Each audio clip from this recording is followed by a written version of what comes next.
ছ্যাঁচড়া নামে ছ্যাঁচড়া হলেও স্বাদে নয়। অনুষ্ঠান বাড়ির দুপুরে ভাতের সাথে পুঁইশাকের ছ্যাঁচড়া বা চচ্চড়ি কিন্তু আমরা খেয়েই থাকি। বাড়িতে বানালে অনুষ্ঠান বাড়ির মতন স্বাদ আসে না। আজকে আমি পুঁইশাকের চচ্চড়ি করব বা ছ্যাঁচড়া বানাবো মাছের মাথা দিয়ে, তবে এর সাথে এমনই একটা উপকরণ অ্যাড করব যাতে করে টেস্ট হবে একদম পুরো অনুষ্ঠান বাড়ির মতো।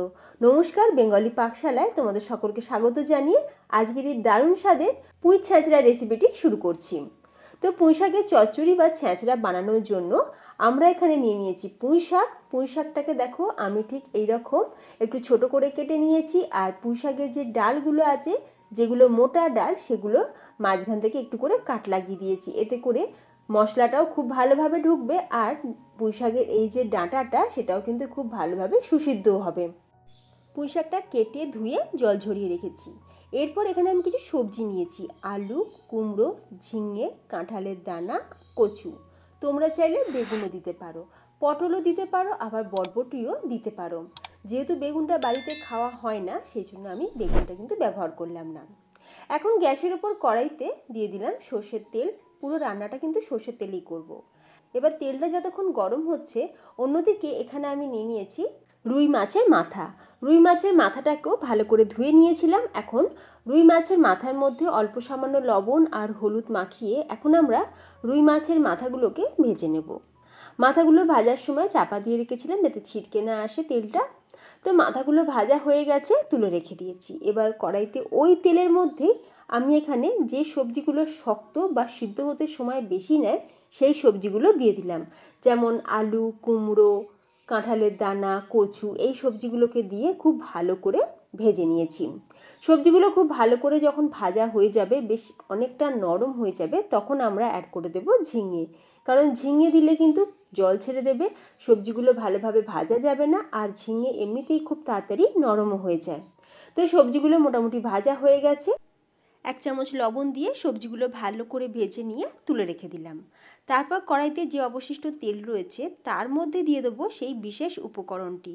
সেটা হচ্ছে মাছের তেল। এখানে আমি একটা কাতলা মাছের তেল নিয়েছি। এই মাছের তেল দেওয়ার ফলে পুঁইশাক চচ্চড়ি বা পুঁই ছ্যাঁচড়ার স্বাদ কিন্তু দ্বিগুণ বেড়ে যায়। একদম পুরো অনুষ্ঠান বাড়ির মতন টেস্ট আসবে।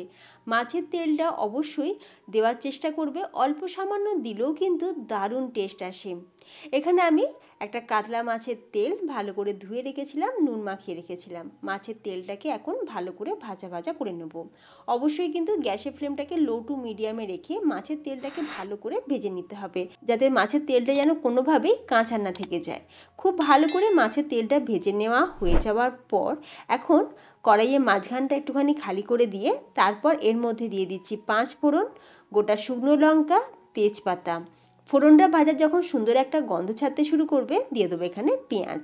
এখানে আমি 2টো বড় সাইজের পেঁয়াজ পাতলা পাতলা করে কেটে রেখেছিলাম, পেঁয়াজটা দিয়ে দিলাম। পেঁয়াজটাকে একটু ভালো করে ভেজে নেব। তারপর দিয়ে দেবো রসুন বাটা, ওই 1/2 চামচ পরিমাণে, খুব বেশি কিন্তু দেওয়ার দরকার নেই। এখন পেঁয়াজ রসুন খুব ভালো করে আমরা ভেজে নেব। সব কিছু খুব ভালো করে যখন ভাজা ভাজা হয়ে যাবে, দিয়ে দেবো এখানে 1 চামচ হলুদ গুঁড়ো, 1 চামচ লঙ্কার গুঁড়ো, স্বাদ অনুযায়ী লবণ, আর দিয়ে দেবো আদা বাটা বা গ্রেট করে নেওয়া আদাও কিন্তু দিতে পারো। 1/2 চামচ পরিমাণে আদা বাটা দিয়ে দিলাম। সেটা দিয়েও ভালো করে একটু কষিয়ে নেওয়ার পর দিয়ে দেবো এখানে মাছের মাথাগুলো হাত দিয়ে একটুখানি ভেঙে দিয়েছি। এতে করে পুঁইশাকটার মধ্যে দারুণ ফ্লেভারটাও আসবে মাছের মাথার, আর খাওয়ার সময় বেশ ভালোই লাগবে। ছোটো ছোটো টুকরো থাকবে, খেতে ভালো লাগবে।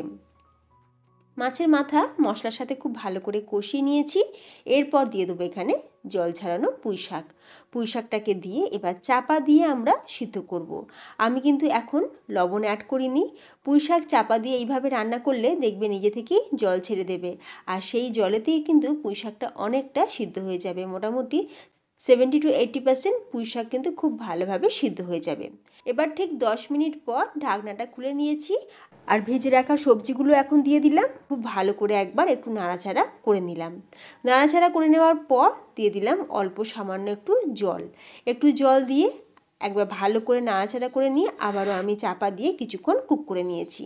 সবজির সাথে সাথে পুঁইশাকও খুব ভালোভাবে নরম হয়ে গেছে, পুঁইশাকের ডাঁটাও কিন্তু খুব ভালোভাবে সুসিদ্ধও হয়ে গেছে। এখন নামানোর আগে দিয়ে দেবো স্বাদ অনুযায়ী লবণ, 2 চামচ চিনি, আর 5টা চেরা কাঁচা লঙ্কা।